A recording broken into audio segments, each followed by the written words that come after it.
ओम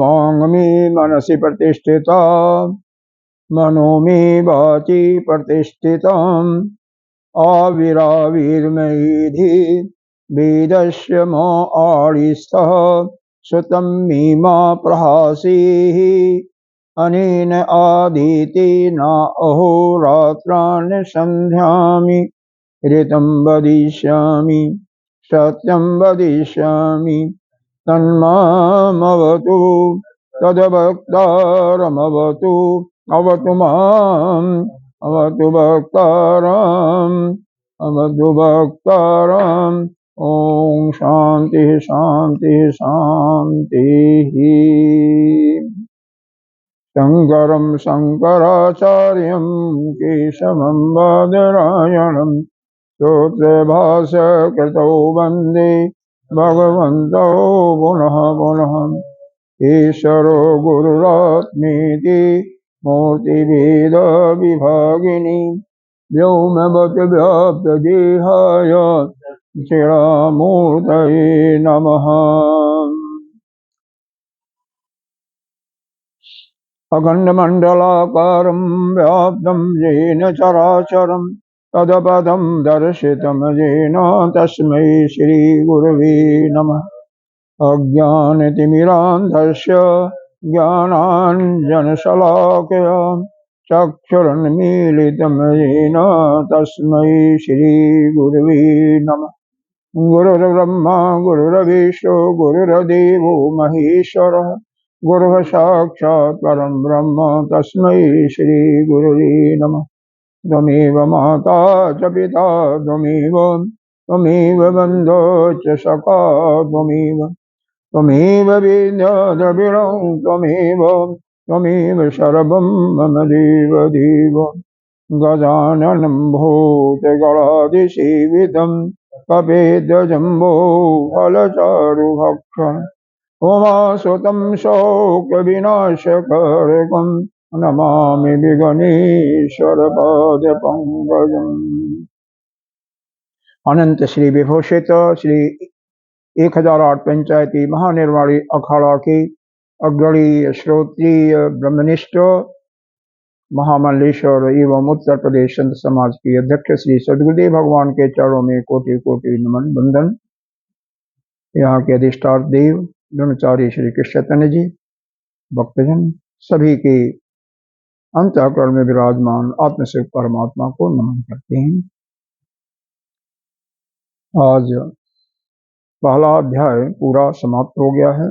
इसमें 3 खंड थे, अब चौथे खंड का श्री गणेश होगा। तो चौथे खंड में जाने के पहले संगति है, उस संगति का बहुत लंबा संगति है, उसका एक दिन में आज तो नहीं समाप्त होगा, 2 दिन लगे 3 दिन लगे, उस पर चर्चा करेंगे। तो पहला ही मंत्र जो है पहले खंड का उसी को पढ़ते हुए फिर आगे बढ़ते हैं, वो संगति पर जाते हैं, क्योंकि एक मंत्र एक वेद का पाठ तो कर ही लें। ओम आत्मा व इदम एक एवाग्रे, हाँ चलो पढ़ो। ओम आत्मा व इदम एक एवाग्रे आसीत् न अन्य किंचित मिषत स ईक्षत लोकान् सृजायति। यह मंत्र तो आप याद ही कर लेना चाहिए आपको कहा। देखिए यहाँ पर जो अपने भाष्यकार ने जो भाष्य दिया है, यह तो कई बार बताया जा चुका है। यह एक अत्रेय आरण्यक है ऋग्वेद के अंदर, उसी से यह लिया हुआ है। जिसका चौथा, पांचवा और छठा अध्याय है। 1 से 3 अध्याय के अंदर कर्म कांड के विषय में चर्चा की गई है। पूरा कर्म कांड, पूजा कैसे करना, किस देवता कैसे करना, पूरा जो कर्म है उसका वृतांत सुना गया। अब यहाँ पर केवल ब्रह्म ज्ञान संबंधी ही बात किया गया है। पहले खंड में तो जगत की सृष्टि की बात किया गया, सृष्टि कैसे होती है यह समझिए। सृष्टि, अगर इसमें आप अपने मन में देख लीजिएगा कितने प्रश्न उठते हैं, क्योंकि शंकराचार्य जी ने खुद 11 प्रश्न उठाए हैं अपने आप ही, और उनका निराकरण केवल एक लाइन में उन्होंने उत्तर दिया। पूर्व पक्षी ने एक प्रश्न उठाया, उन्होंने 11 प्रश्न उठाए, इनका भी कोई जवाब नहीं है। तो वास्तव में यह संसार है ही नहीं है, और एक ही लाइन से उनका शुरू हो जाता, खत्म हो जाता है। केवल जो कुछ हम वर्णन कर रहे हैं सृष्टि का, हमारा प्रयोजन सृष्टि की रचना का नहीं है। हमारा जो प्रयोजन है आत्मज्ञान प्राप्त करने का, और आत्मज्ञान प्राप्त करके मुक्त। बाकी जो है एक प्रकार से आख्यायिका आपको सुनाई जा रही है। एक समझ लें कि जो भी आपने सुना अभी तक केवल आख्यायिका, सत्य नहीं है। तो यहाँ पर शुरू होते हैं कि अस्मिन् चतुर्थे अध्याय एषः वाक्य अर्थात। पूर्वोक्त चौथे अध्याय शुरू करने के पहले क्या है, यह वाक्यार्थ विविक्षित है, यानी मतलब उचित है। क्या? जगत उत्पत्ति स्थित प्रलय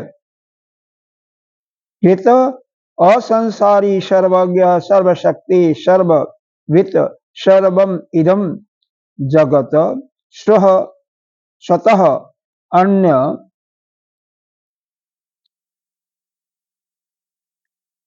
वस्तु अनंतरम अनुपादे देवै आकाशादिक्रमेण शिष्ट स्व आत्म प्रबोधनार्थाय सर्वाणि च प्राण आदिम शरीराणि स्वयं प्रविवेश। अब यहाँ पर क्या वर्णन कर रहे हैं, जो पिछले तीनों खंड में जो वर्णन किया गया है उसी का सार रूप में भगवान भाष्यकार जी समझा रहे हैं। आपके उसमें भी नहीं होगा, आप में भी नहीं है, किसी में भी नहीं है। भाष्य केवल गीता प्रेस की जो पुस्तक होगी उसी के अंदर वर्णन है, या कैलाश आश्रम की ऋषिकेश वाली है उसमें है, उसमें तो टीका भी है ना, ज्यादा है। तो जगत के उत्पत्ति, स्थिति और प्रलय करने वाला कौन है? वह जो कृत असंसारी है, जो संसारी नहीं है, असंसारी है। और क्या है? सर्वज्ञ, सब कुछ जानने वाला, सभी चीजों का ज्ञाता। सर्वशक्ति, यहाँ पर बोल करके कह रहे हैं, गुरुदेव कहते हैं कि सर्वशक्तिमान नहीं कहना, सर्वशक्ति से संपन्न है। सर्ववित् और सर्वम इदम, सब कुछ वही है। जगत स्वतः अन्य वस्तु अनुपादाय आकाशादि। अब जगत की आकाशादि क्रम से रचना करके कहाँ तक पूरा समझाया गया कि चार सृष्टि का वर्णन हुआ। पंच महाभूतों के बाद 4 सृष्टि की वर्णन किया गया। याद है तो ठीक है, नहीं तो सुन लो। पहला बताया गया कि अंभ, दूसरा मारीच, तीसरा मर यानी मृत्यु लोक, हाँ मर का ही मतलब मृत्यु लोक है, और चौथा है आप। यह 4 बारंबार आएगा, इसलिए यह माइंड में होना चाहिए। हालांकि सब भी पूर्व कल्पित समझ सकते हैं, लेकिन फिर भी हमें यह आज तक इसका वर्णन हम लोगों ने इस उपनिषद के पहले नहीं सुना था, आपने भी नहीं सुना था। और जो भी इस उपनिषद को पहली बार सुना होगा वह सृष्टि के बारे में, 4 लोकों के बारे में ही सुना होगा। इसके पहले हम क्या सुने थे कि 7 लोक नीचे हैं और पृथ्वी को लेकर के 7 लोक ऊपर हैं, मतलब 6 ऊपर है, 1 पृथ्वी। भू पृथ्वी, भुवः स्वः मह जनः तपः सत्यम, ये 6 लोक हो गए ऊपर। यह 7 हो गए पृथ्वी को लेकर के ऊपर साइड में, और नीचे अतल, वितल, सुतल, रसातल, तलातल, महातल, और पाताल, यह 7 नीचे होंगे। अभी तक तो हम लोगों ने ही सुना था, लेकिन अब ये 7 लोग किनारे कर दिए गए और उसके स्थान पर नया नाम दिया गया। क्यों दिया गया? जिससे आपका इंटरेस्ट भी बढ़े ना, होगा भी, लेकिन सब हमारा आपका एक इंटरेस्ट, उत्सुकता जगाने के लिए सारा यह आख्यायिका के रूप में वर्णन किया गया है, जो हम लोगों ने सुना है। तो यह बताया गया कि भगवान भास्कर क्या बता रहे हैं, आकाश आदि पंच महाभूतों का वर्णन है। तो आकाश के बाद कौन पैदा होता है? वायु। वायु से तेज अग्नि, और तेज से जल, जल से पृथ्वी। ये तो आपको भी याद होगा। यह क्रम से यह सृष्टि की रचना जो बताई गई है, स्व आत्मबोधनार्थाय, अपने आत्मबोध के लिए, हमारे अंदर उसका ज्ञान हो जाए, स्व आत्मबोध, इसके लिए सर्वाणि च प्राणादि शरीराणि स्वयं प्रविश्य, और उसके बाद सृष्टि बनाने के बाद क्या हुआ, वह प्राणी युक्त, जो प्राण के साथ प्राण ही क्यों, और भी अन्य लगा लीजिए ना, क्या यह वाणी, श्रोत, चक्षु, मन, ये सब जो वर्णन किया गया, और क्या बताया गया था इसमें, यह शिष्ण और शेष और यह वायु भी बताया गया था शायद, तो जिसमें अपान प्राण के माता से बताया गया था। ठीक है, तो यह सब जो कुछ बताया गया, इसमें 3 प्रकार के सृष्टि का वर्णन किया गया था, भौतिक सृष्टि, दैविक सृष्टि और आध्यात्मिक सृष्टि। एक का बता देते हैं, बात का वो बताया गया ही, पढ़ लीजिएगा। जैसे वाणी का क्या बताया गया, यह जो गोलक बनाना कैसे बना, एक अंडाकार था, फूट गया, गोला फूट गया, तब किया तो यह विचार, तब का मतलब विचार किया, विचार किया तो गोला फूट जाता है, तो मुंह बन गया, मुंह की आकृति बन गई। और मुंह के इसका देवता क्या है, वाणी का देवता कौन है? अग्नि। वह अग्नि देवता यानी दैविक सृष्टि का उत्पन्न हुआ, ये सब पहले बता दिया गया पीछे। और इसी में आध्यात्मिक सृष्टि जो इसकी स्रोत इंद्री है, वो वाक इंद्री, वो बताया गया था। इसी प्रकार से हर एक का लगा लो, नेत्र का लगाओगे तो यह नेत्र का जो गोलक है, यह तो हो गया आपका भौतिक सृष्टि। इसका देवता दैविक सृष्टि में आदित्य हो गया, सूर्य हो गया। और इसी का आध्यात्मिक सृष्टि में यह चक्षु इंद्री जो है, चक्षुष इंद्री, वो हो गया। इसी प्रकार से हर एक का लगा लेंगे। तो इसमें अब यह सब बन गया, तो उसके बाद वह जो आत्मा है, इसके अंदर स्व आत्मानम जता भूतम इदम, उसमें प्रवेश करता है। यह भी पढ़ा दिया गया था। ब्रह्मा अस्म इति साक्षात प्रतिबोधत, अपने यथार्थ स्वरूप का बोध ज्ञान किया। अतः तस्मात् सर्व एव सर्व शरीर एवात्मा न अन्यति, इस सारे शरीरों में एक ही आत्मा है, यह आपके लिए है, यह समझिए, कोई अन्य नहीं है। अन्नो अपि, इसका दृष्टांत दिया जा रहा है श्रुति का। समः आत्मा ब्रह्म अस्मीति एवं विद्यात, आत्मा वा इदम एकम एवाग्रे आसीत, इसी श्रुति का। ब्रह्म तत्तमम, यह भी इसी श्रुति का है। इति चोक्तम अन्यत्र, और कोई नहीं। मतलब यह थोड़ा सा इसमें और इसको जानने क्या बताया गया था, जिससे याद भी हो जाए आपको, यहाँ पर उसका केवल संक्षेप में बता दिया गया है। यह जब इंद्रियां भी बन गई, तो उसके बाद उसी ने लोकपाल के लिए सोचा कि यह, इसके पहले ही सोचा था लोकपाल की नियुक्ति करने के लिए। तो लोकपाल की नियुक्ति किया तो वो जल में से निकाला था, और चूंकि उसके साथ में 2 और चीजें आई थी, अशनाय और पिपाशा, भूख और प्यास भी आई थी। तो ये सब तो बाद में चर्चा होती है, लेकिन उसके कारण से वो मूर्छित होकर के, अब यह सब हो गया, सब कुछ इंद्रियां बन गई, तीनों सृष्टि बन गई।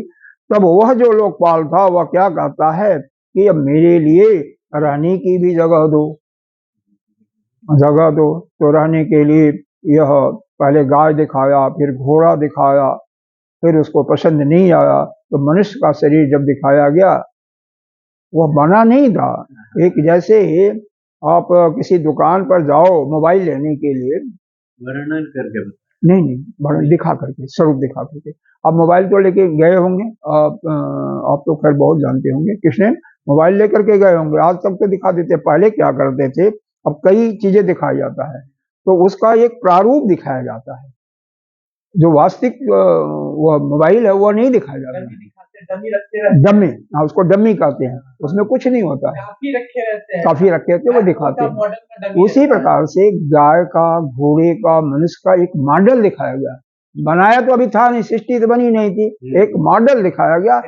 हाँ, तो वह मॉडल दो इनको नहीं भाया, न गाय का मॉडल अच्छा लगा उन देवताओं को, उन लोकपालों को, न तो घोड़े का मॉडल अच्छा लगा, फिर मनुष्य का मॉडल दिखाया गया तो उनको भाग गया कि ये ठीक है, अति श्रेष्ठ, अति उत्तम, बताया था ना, ये हमारे लिए प्रिय है। तो उसमें अब उसी में यह सब जो मनुष्य का मॉडल दिखाया गया था, अब वह जो जल से निकाला हुआ लोकपाल था, उसी के अंदर यह तीनों प्रकार की सृष्टि हुई, इंद्रियों इत्यादि की, ठीक है।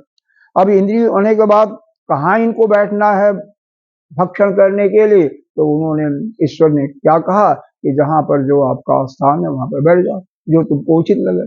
तो हर एक अपना, जैसे अग्नि देवता मुंह में बैठ गई, या आदित्य देवता, सूर्य देवता नेत्र में बैठ गए, दिक देवता कानों में बैठ गए, इस प्रकार से सारे देवता बैठ गए। अपान, अपान इधर नाभि में बैठ गया है? और क्या था, रेतस, वीर्य, वह जो है कहाँ बैठ गया, शिष्ण में बैठ गया, और आप वीर में, उसमें शिष्ण में बैठ गया। इसी प्रकार से सारे देवता अपने अपने जगहों पर बैठे। चंद्रमा हृदय में बैठ गया, मनसो मनसो देव मनसो मनसो मनसो चंद्रमा देवता ऐसे कुछ है, तो वो सारे देवता बैठ गए। अब इसके बाद उन्होंने फिर कहा कि भाई हमें खाने के लिए कुछ चाहिए, हम बैठ गए, हमारा जगह भी स्थिर हो गया, अब हम खा सकते हैं यहाँ पर बैठ करके। तो यह हुआ कि ठीक है, जल से पुनः एक निकाला, तो मूर्ति का, अरे अन्न का एक पिंड निकला, तो पिंड का मतलब उसमें कई रहा होगा, तो वह अन्न को दिया गया। लेकिन अन्न जब यह खाने के लिए दौड़े तो पहले ही भागने लगा, एक एक करके जितने भी इंद्रियां, यही तो पड़ा था ना पीछे, याद करो, ताजा हो जाएगा। तो एक एक करके सारे, पहले बाड़ी गई, फिर चक्षु गया, फिर श्रोत गया, फिर एक एक करके सारे जाते हैं, शिष्ण भी गया सब। लेकिन जब अपान जाता है तो उसको प्राण भी जाता है, वो भी नहीं पकड़ पाता, केवल जब अपान जाता तो उसको पकड़ लेता है, तो अपान उसको पकड़ करके खाने में समर्थ, खाने का मुंह से ही खाया, लेकिन उसको नीचे ढकेलने वाला, सारा काम करने वाला तो अपान था ना, अपान प्राण, तो वह अपान प्राण के उधर से खा लिया। अगर पहले मान लो चक्षु पकड़ लेता तो क्या होता, आप देख करके खुश हो जाते, बस पेट भर जाता आपका, आपको न भूख लगती न प्यास लगती। या भगवान ये दोनों नहीं बनाए होते ईश्वर ने, कौन कौन, स्नाय और पिपाशा, तो हम लोग कितना कुछ काम ही नहीं रहता है। अब देखो फिर सारा काम तो इसी के लिए होता है, नौकरी है, सब कुछ है, सब इसी के लिए होता है। तो खैर, अब जब भोजन कर लिया, अब उसके बाद का जीव की, इसका मतलब यहीं से जीव की सृष्टि आ गई, अब जीव की सृष्टि चालू हो गई है, लेकिन यहाँ पर तो अभी हम संगति पढ़ रहे हैं। सर्वगतस्य सर्वात्मनु बालाग मात्रम अपिप्रविष्टम न अस्तीति कथम सीमानम विदार्थ प्राप्यदत पिपील का एव सुशीरम। क्या किया, कह रहे हैं बाल का अग्रभाग, बालः अग्रमात्रम, जैसे एक बाल का, हाँ, अगला वाला भाग कितना जगह घेरता है, क्योंकि पैर के अंगूठे से प्रवेश नहीं कर पाया, उसने सोचा कि इससे हमारा नौकर गया था, प्राण गया था, तो हम उससे नहीं जाएंगे, नौकर का रास्ता अलग और मालिक का रास्ता अलग होता है। तो कहाँ से गया, यह मूर्धा से गया, मूर्धा को फाड़ दिया, लेकिन फाड़ा कितना, जब उसका जगह ही है एक बाल के अगले भाग के, बच्चा का एकदम नरम बाल होते हैं, हल्का हल्का फूट जाए। वो तो ठीक है, लेकिन कितना बारीक होता है बाल का, इसको देखने की बात है। वह जो आत्मा जीवात्मा प्रवेश करता है उसकी बात है, इसके माध्यम से प्रवेश किया। इतना अच्छा जगह तो कैसे मालूम होगा, वो ठीक है वहां पर, लेकिन उसको दर्द इत्यादि की संभावना नहीं है। इस प्रकार से वो विदीर्ण हुआ। जैसे आजकल एक ऑपरेशन होता है चीर फाड़ जिसमें नहीं होती है, क्या कहते हैं उसको, आप तो जानते होंगे। हाँ, लेजर। लेजर, हाँ हाँ हाँ, क्योंकि ये हमारे से भी एजेड है ना, इसीलिए ये भी भूल जाते हैं, हम भी भूल जाते हैं। सब कुछ कई बार देखा हुआ है, लेजर ऑपरेशन होता है, लेकिन जल्दी ध्यान नहीं आता ना। क्यों? जैसे जैसे आयु बढ़ती है ना, ये भूलने का, बस एक ऐसा बारीक चीज होता है उसी को, जैसे मान लो किसी को स्टेंट डालना है, तो स्टेंट बहुत बारीक होता है, बहुत पतला, तो उतना ही उसी से छेद कर देंगे और उसी को डाल देंगे, बस खत्म। कुछ मालूम नहीं, जरा सा उसको फिर बाद में प्लास्टिक चिपका देते हैं जो, हाँ नहीं, हाँ बैंडेड लगा देते हैं, बस खत्म। कुछ उसमें चीरफाड़ नहीं होती है, आधे घंटे के अंदर 40 मिनट के अंदर सब काम खत्म हो जाता है, कोई भी ऑपरेशन हो। हाँ, जिसका भी होता है किसी प्रकार का ऑपरेशन हो, सबका पहले ओपन पूरा, और बहुत दिक्कत होती थी, लेकिन फिर भी किसी किसी का, अब जिसका 90% ब्लॉकेज हो जाए उसका शायद करना पड़ता। बहुत कुछ परिवर्तन हो गया। ये नई टेक्नोलॉजी जो रिसर्च करने वाले हैं, जो मेधावी छात्र हैं, उन्होंने तो किया ना। हाँ, कहाँ से आ गया, और अधिकांश हमारे भारतीय ही मेधावी छात्र थे, यह तो मानना पड़ेगा आपको। तो वह इसको विदीर्ण करके उसमें, जैसे एक चीटी होती है, चीटी की माफी विदीर्ण करके, तो यह पूर्व पक्षी पूछ रहा है, किस प्रकार से वह प्रवेश किया, शरीर में प्रवेश किया, तो कैसे प्रवेश किया। बिल प्रवेश के समान जो है, यह जो आप कर रहे हो चीटी के समान करके इसको विदीर्ण करके प्रवेश किया, तो मान लो बाल के अग्रभाग के बराबर ही है, चीटी के जैसे इसमें प्रवेश किया, तो कैसे प्रविष्ट हुआ, प्रश्न तो है ना, हमें भी तो संदेह होना चाहिए। तो यहाँ पर भाष्यकार क्या बता रहे हैं, न अन्वत्य अल्पम इदम चोद्यम बहुचात्र चोदय चोद चोद इयतव्यम। तुम्हारा यह प्रश्न तो बहुत थोड़ा सा है। न तू अल्पम इदम, तुम्हारा प्रश्न बहुत छोटा सा है, थोड़ा सा है। चोद्यम मतलब क्योंकि, लेकिन बहुच अत्र चोदत अभ्यम, अभी तो उस कथन में बहुत कुछ पूछने के योग्य है। और वह फिर प्रश्न भाष्यकार खुद बता रहे हैं, अकर्ण सनिक्षत, क्या प्रश्न है उसका, अकर्ण, उसके तो कोई कर्ण नहीं है, कोई इंद्रिय नहीं है। अभी पीछे पढ़ा होगा, तत्वबोध का याद करो, नहीं याद आ रहा। वह परमात्मा कैसा है देखो, उसमें बताया गया है, निर्गुणो निराकारो, निर्गुणो नहीं, निर्गुणो निष्क्रियो, निर्गुणो निष्क्रियो नित्यः निर्विकल्पो निरंजनः निर्विकारः निराकारः नित्य मुक्तस्य निर्मलम, ये आत्मबोध का है। और मुंडक उपनिषद में क्या बताया गया, दिव्यो अमूर्तः पुरुषः सह अजम अप्राणः अमनः सह अक्षरात् परमं परम, अक्षर ब्रह्म उससे भी श्रेष्ठ है। इस प्रकार से अमूर्त है, कोई मूर्ति नहीं है, कोई उसका है नहीं, अब कोई जिसका आकार ही नहीं है, तो कैसे वो कैसे प्रवेश किया। अब कोई इंद्री होती तभी तो ना, लेकिन उसमें अकरण, कोई करण ही नहीं है, तो सनिक्षत, ये बताइए, यह भी एक प्रश्न पूछना चाहिए था कि नहीं? कैसे उसने विचार किया? जैसे पीछे मंत्रों में आया है तीसरे खंड में कि 3 बार उसने इक्षत किया, 3 बार इक्षत किया ना। स इक्षत, क्या इक्षत किया?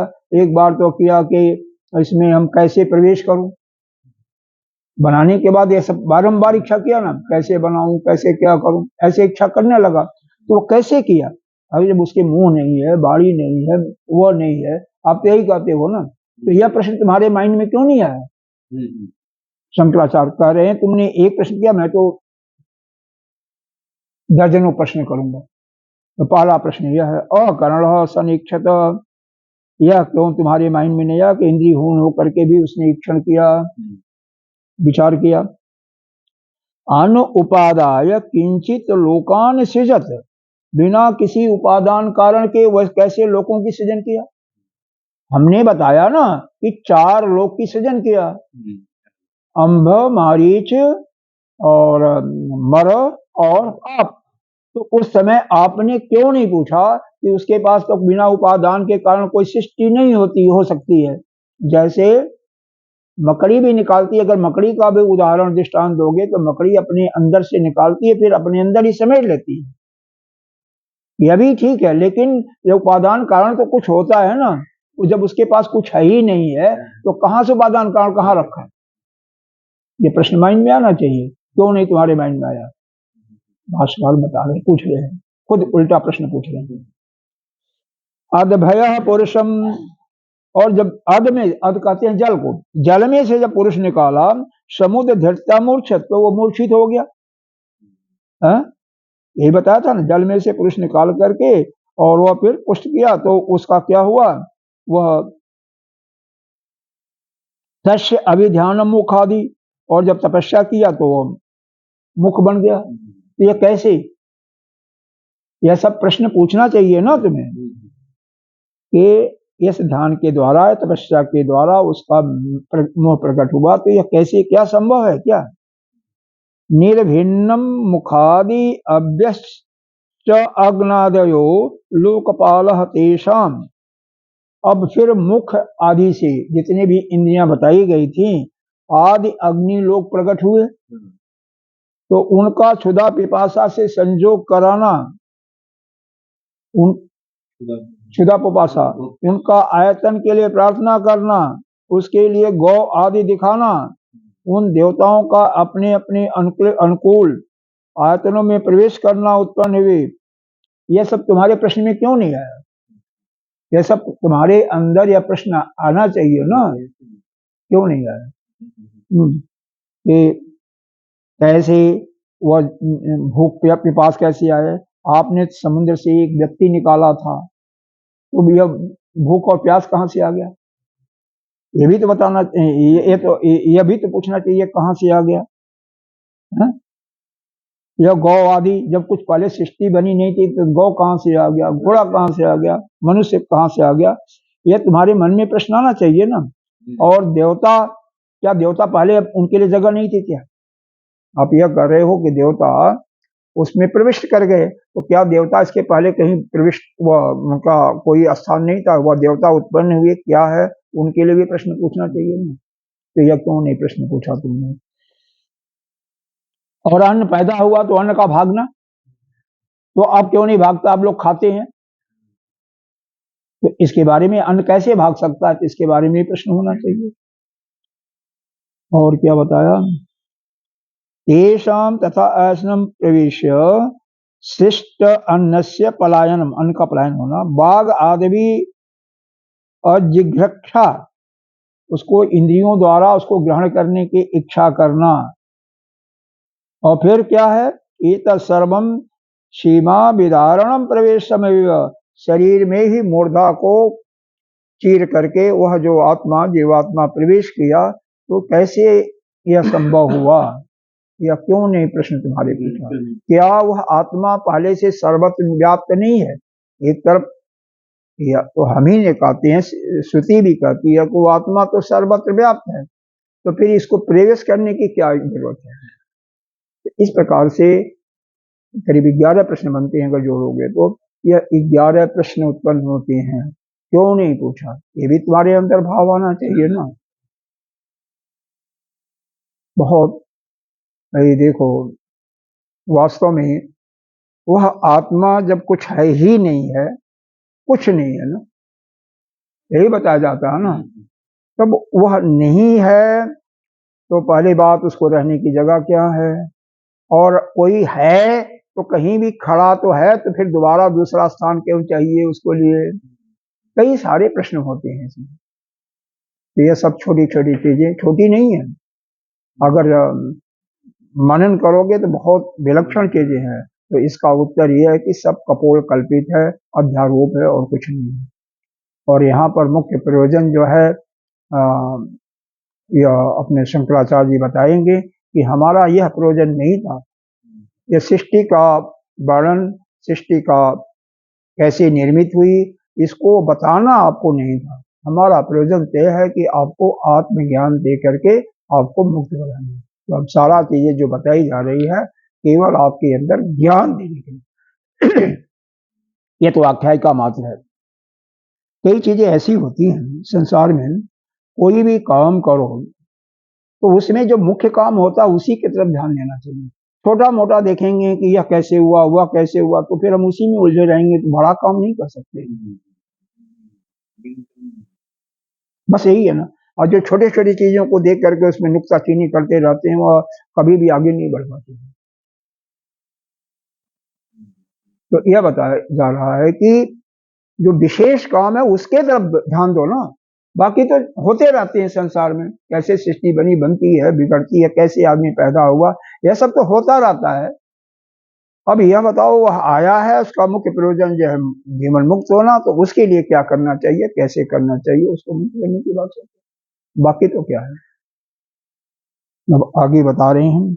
अस्तु तरहि सर्वम वेद अनुपमम।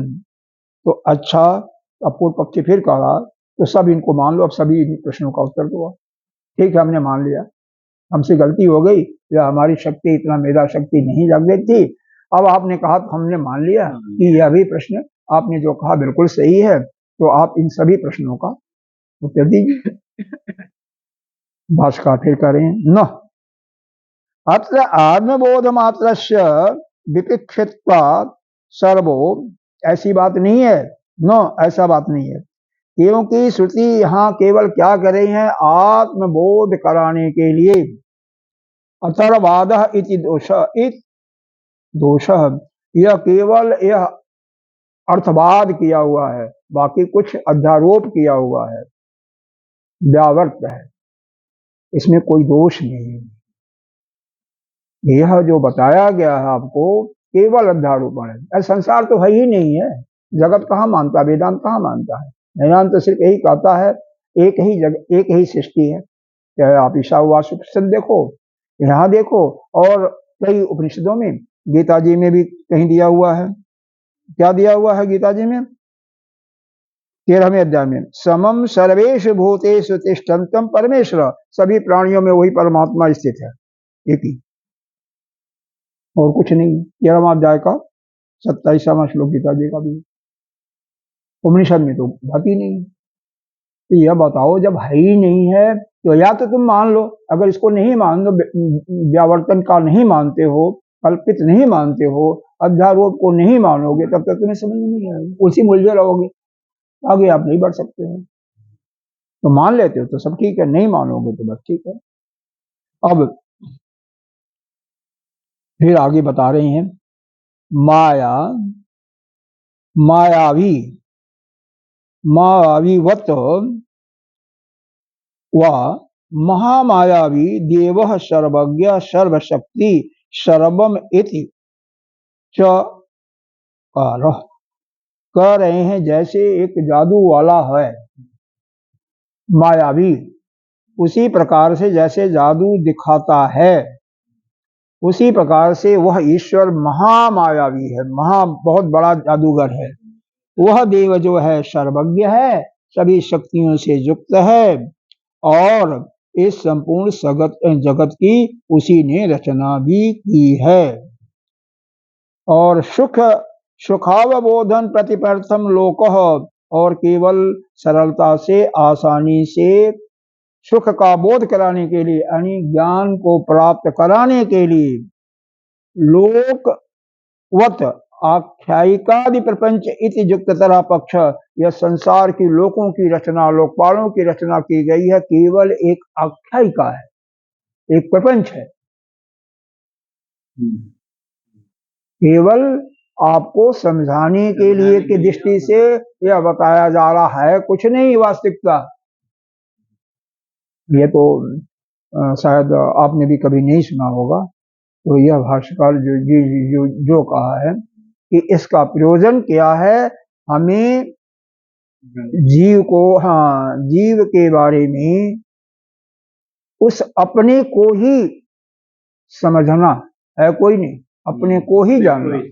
अब आगे आएगा कि वह अंधकार में पड़ा हुआ है, सब चीजें अभी आएंगी। तो हमें अपने आप को समझने के लिए, अपना बोध करने के लिए है, जिससे हमें ज्ञान हो जाए। अभी तो हम अज्ञान में पड़े हुए हैं, क्योंकि परमात्मा ही प्रवेश करता है, और चूंकि शरीर से इसे देख करके, क्यों, लीला करने के लिए। एक बार ऐसा सत्संग आया था, अरे एक कहानी थी, आख्यायिका ही समझो, कि एक राजा था, बहुत सुंदर है, जादूगर का भी तो बताना ही है। तो एक राजा था, वह, उसका अंतिम समय आ रहा था, अंतिम समय आ रहा था। उसका मंत्री बहुत होशियार था। तो एक महात्मा है, कहते हैं राजन, मंत्री से बताते हैं कि राजा अभी मर जाएंगे, इनकी मृत्यु हो जाएगी। अभी ये सब कहानियां हैं, कितनी सही हैं कितनी नहीं, समझाने के लिए। हाँ, तो अभी तुम्हारी मृत्यु हो जाएगी, ठीक है, इनकी मृत्यु हो जाएगी, तो यह सूकर के रूप में जन्म लेंगे। सूकर, सूकर जानते हैं नहीं? सूअर, हाँ, उसी को सूअर कहते हैं, उसी को बाराह भी कहते हैं। बारह, बारह एक संस्कृत का शब्द है, अब बारह भगवान का अवतार हुआ, इसलिए बारह कहते हैं इसको। सूअर, वैसे सूअर थोड़ा सा अच्छा नहीं लगता, इसलिए शुकर कहते हैं। ठीक है, अच्छा, तो शुकर के रूप में जन्म होगा उसका, और वह सफेद कलर की होगी, ऐसे ऐसे उसका स्वरूप बताया। और जब तुम पहुंच जाना, उसके पास जाना, यहीं पर रहेगी आजू बाजू के ही, तो उसके कान में धीरे से कहना, अरे तुम पूर्व जन्म के हमारे ही राजा थे, अब जल्दी से शरीर छोड़ करके आ जाओ और अपना सिंहासन संभालो। तो उसकी मृत्यु हो जाएगी और वो आ जाएंगे, अगर उनका मन करेगा तो। ठीक है, अब एक दो दिन के बाद राजा मर जाते हैं। जब मर जाते हैं, मृत्यु हो जाती है, तो वह देखते रहते हैं लोग कि कब कहाँ जन्मा हुआ। कुछ दिन के बाद, क्योंकि हाँ, कुछ दिन के बाद एक शुकर दिखाई दिया, वही सुअर बाबा, उसका जैसे इन्होंने कलर बताया था वैसे ही था। अब मंत्री ने समझ लिया, ताड़ लिया, थोड़ा सा बड़ा भी हो गया था, धीरे धीरे कई साल हो गए थे। तो उसके कान में धीरे से कहता है कि राजन, अरे आप इस राज्य के तो राजा थे, अभी से सिंहासन खाली पड़ा हुआ है, जल्दी से शरीर को छोड़ करके आ जाओ और हम लोगों की रक्षा करो, हम लोगों का देखभाल करो। तो शुक्र के रूप में क्या बोलते हैं कि हमें तो पहले पता ही नहीं था कि यह शुक्र का शरीर इतना सुंदर है, ना कोई चिंता है, हमारे तो दर्जनों बच्चे हैं, सारे बच्चों से अपना इतना हम उस प्रेम देते हैं, प्यार देते हैं कि हमें उनमें बहुत अच्छा लगता है। अब राजकाज में जाकर के दुनिया भर की जिम्मेदारी संभालना वो हमारा बिल्कुल नहीं मन करता। इसलिए हमारे लिए तो अगर पहले जानता तो मैं इसी शरीर में पहले से आ जाता, और मैं नहीं कहीं आने वाला हूँ, मैं इस शरीर को छोड़ने वाला नहीं हूँ। तो क्या मतलब हुआ इसका?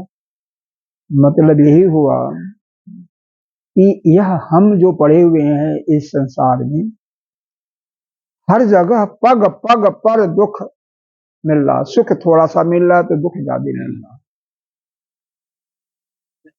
तुलसीदास जी ने भी कहा, जन्म मत मरत जो सह दुख सहन, लेकिन फिर भी हमें बोध नहीं होता, क्योंकि हमारा चित्त स्वीकार नहीं करता।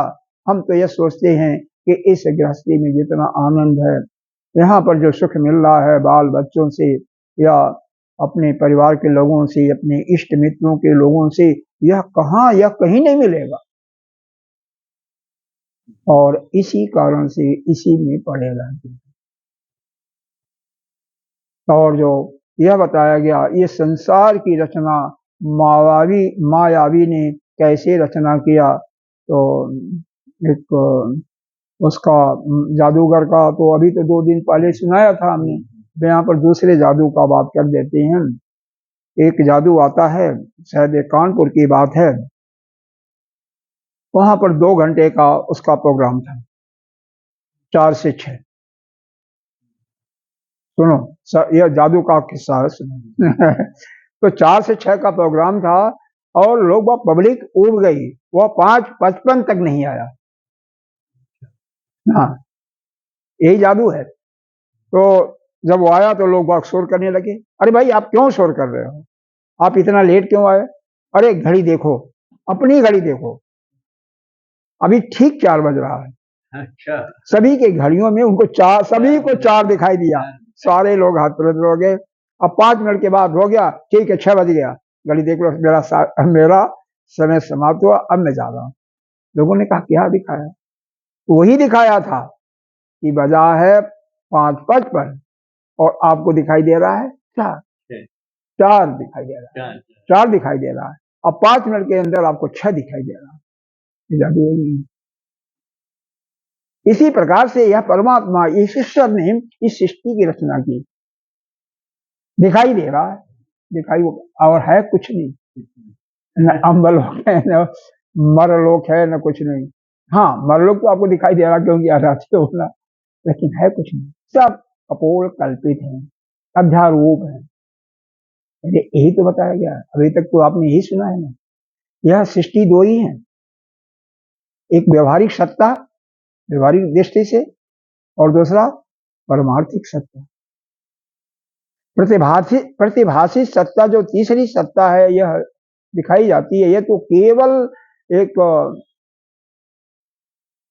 कल्पित है, अध्यारोपित है, और समझाने के लिए बीच में प्रतिभाषी सत्ता आती है। नहीं तो उस परमात्मा ने जो सृष्टि बताया वो तो कुछ भी होता है, जगत में तो वही अकेले ही है ना। यह भी तो आता है, जगत मिथ्या, और क्या है इसका? नहीं, ईश्वर सत्य नहीं, कुछ और है। तो जगत मिथ्या है, लेकिन हम लोगों को इस भेदे में जाता नहीं है कि जगत मिथ्या है, नहीं जाता। हाँ, ब्रह्म सत्यम जगत मिथ्या। तो ब्रह्म सत्य है, केवल क्या सत्य है? एक ही ब्रह्म सत्य है, बाकी सब मिथ्या। सब मिथ्या। जीवो ब्रह्म। और नहीं तो ईशावास्य उपनिषद, पहला ही उपनिषद में क्या कहता है? ईशावास्य इदम सर्वम जत किंचित जगत्याम जत। वो उसकी लाइन की जरूरत नहीं, इसी लाइन, एक ही लाइन की जरूरत है यहाँ पर, सब कुछ केवल वही है। और यहाँ पर जो बताया गया, अयम आत्मा इदम एको एवाग्रे आसीत, एक ही था, न तो अन्य किंचित मिशत, इसके अलावा कोई नहीं था, कुछ भी नहीं। भाई इसको मानो ना। अभी एक चीज आया था, इसी में बताया गया, क्या बताया गया था अभी? हाँ, ब्रह्म तत्वम, ये भी बताया गया था ना, ब्रह्म तत्वम, कि केवल ब्रह्म ही है और कुछ नहीं है, तो फिर क्या करोगे? तो केवल एक ही है सत्ता, दूसरा है ही नहीं है। तो यह जगत जो आपको दिखाई दे रहा है, इसको ऐसे समझिएगा। सपना देखते हो, बहुत देखते हो ना, तो जो सपना देखता है वह इसको समझ जाएगा आसानी से। सपना में देखी हुई चीज क्या है? झूठी है ना, मिथ्या है ना, यह समझते हो कि नहीं? और ये नहीं समझोगे तो जगत इसको, लेकिन वो सत्य के भास प्रतीत। हाँ, तो ये उससे भी अच्छा ये दिखा। ओहो बाबा, यह सुनिए, यह जागृत अवस्था में रोते भी हो, दुखी भी होते हो, स्वप्न की भांति नहीं, स्वप्न ही है, यही तो समझाना है। ये स्वीकारना बहुत कठिन हो जा रहा है ना। ओहो, यही तो समझाना है, इसीलिए तो दुनिया भर की यह कहानियां बनाई जा रही हैं। इसी को स्वीकार करना है, जैसे आपने स्वप्न में जो कुछ देखा वह सब मिथ्या है, उसी प्रकार से यहाँ पर रहते हुए खाते पीते जो कुछ देख रहे हो सब मिथ्या है। ये अपने अंदर धारणा बना लेना ही एक समझ लो ब्रह्माकार वृत्ति जाके ज्ञान का नाम। वही तो करना है, उसी में आया जा रहा है, उसी लिए आया जा रहा है धीरे धीरे। लेकिन यही बनाने में बड़ा मुश्किल है। कुछ नहीं मुश्किल है, आप करोगे तो निश्चित रूप से। आप जैसे युवा पीढ़ी नहीं करेंगे तो कौन करेगा? हम जैसे बुढ़े करेंगे? लेकिन धारणा कभी-कभी परिस्थितियां ऐसी आती परिस्थितियां कुछ नहीं है, थोड़ा सा अपने को चेंज करो, अपने आत्म बल को बढ़ाओ तो होगा। अब हम लोग बुढ़ों से कहोगे कि हम लोग अगले जन्म की तैयारी कर रहे हैं, नहीं नहीं, मतलब ऐसा है। देखो, अब युवा नहीं पीढ़ी करेगी तो कौन करेगा? अब आगे आइए, बहुत सुंदर चीज दिया है ये, इसको कभी हमने खुद ही नहीं देखा था। लोकावत आख्यायिका प्रपंच इति जुक्तरा पक्ष, ये आख्या दिया हुआ है केवल एक प्रपंच के रूप में, जुक्ति बताई गई। यह जो बताया गया ना 3 अध्याय 3 खंडों में, यह सब क्या है? प्रपंच। इसलिए बोध कराने के लिए आगे आएगा। न ही शिष्ट आख्यायिका आदि परिज्ञान किंचित फलम इष्यते, केवल इस लोक की रचना लेकर के, आख्यायिका को लेकर के वास्तव में ज्ञान से कोई फल वगैरह नहीं है। केवल ये तो सृष्टि के देखो, इस पर ध्यान दोगे तो न पुस्तक नहीं है ना, केवल न ही सृष्टि आख्यायिका आदि, यह सृष्टि की जो आख्यायिका से यह जो सृष्टि की रचना बताई गई है, केवल परिज्ञान देने के लिए, कि परिज्ञान इसका कोई फल नहीं है, उसका ऐसा ज्ञान मत समझो कोई फल इसका मिलेगा, कुछ नहीं है। एक आत्मस्य स्वरूप परिज्ञानातु अमृत तत्वम फलम सर्व उपनिषद प्रसिद्धम, क्योंकि केवल एक ही है, एक आत्म अपने स्वरूप में केवल एक ही है, उसी का ज्ञान करने के लिए जो अमृत तत्व है, उसका फल क्या? अमृत तत्व है। तो सारे उपनिषदों में जो प्रसिद्ध है उसी एक ही आत्मा है, उसी का बोध कराने के लिए बताया गया कि है कुछ नहीं, सब केवल यह क्या है? एक प्रपंच है, यह अध्यारोप है। बारंबार एक बार में नहीं आएगा, बारंबार सुनने से आएगा, धीरे धीरे आएगा। क्योंकि देखो, अब हम लोग को 78-80 साल हो गया, होने वाला है। अच्छा, आपका भी 20-25 साल हो गया, और पिछले कई जन्मों का लाखों बरस हुआ होगा नहीं हम लोगों को। उसे हमने क्या जाना है? यही जाना है मेरा तेरा, यही तो जाना है, यही जाना है ना। अभी जान रहे हैं, अभी जान रहे हैं कि यह मेरा है तो यह आश्रम मेरा है। हर एक के लिए, दूसरे के लिए प्रवेश ऐसे नहीं दे सकते हो जब तक कुछ नहीं जानोगे। तो हर जगह यही है, चाहे गांव हो, चाहे शहर हो, चाहे कुछ हो, किसी दूसरे के लिए नहीं ओपन है वो ना। और इसका ज्ञान कैसे, क्यों यह पक्का हो गया है कि 1 साल से नहीं, 50 साल से नहीं, 70 साल से नहीं, बल्कि लाखों सालों से ही हो रहा है। इसीलिए ये पक्का हो गया ना। अब जो इतने सालों में पक्का हुआ है, उसको दूर करने में भी समय लगेगा। जैसे एक रोग होता है जिसको कहते हैं असाध्य रोग, उसका पैदा कब हुआ पता नहीं चलता, कई सालों से। जैसे यह होता है, क्या बोलता है, एक गांठ निकल जाती है ना, उसको क्या कहते हैं? एक गांठ निकल जाती है, उसको क्या कहते हैं? कैंसर।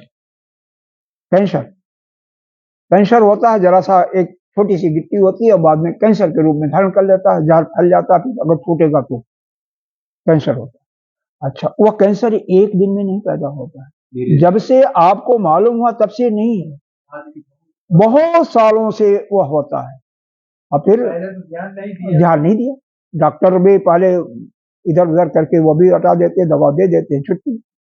अच्छा उचित योग्य डॉक्टर नहीं मिलता, और फिर उसका निदान करने में भी समय लगेगा। जो चीजें 4 साल में हुई, उसका दवा करने में 3-4 महीना 6 महीना तो लगेगा ना। किडनी का रोग है, डायलिसिस होता है, अगर विचार करोगे तो 2-2 साल 3-3 साल लग जाता है ठीक करने में। कईयों का तो ठीक भी नहीं होता है, ठीक है नहीं होता है।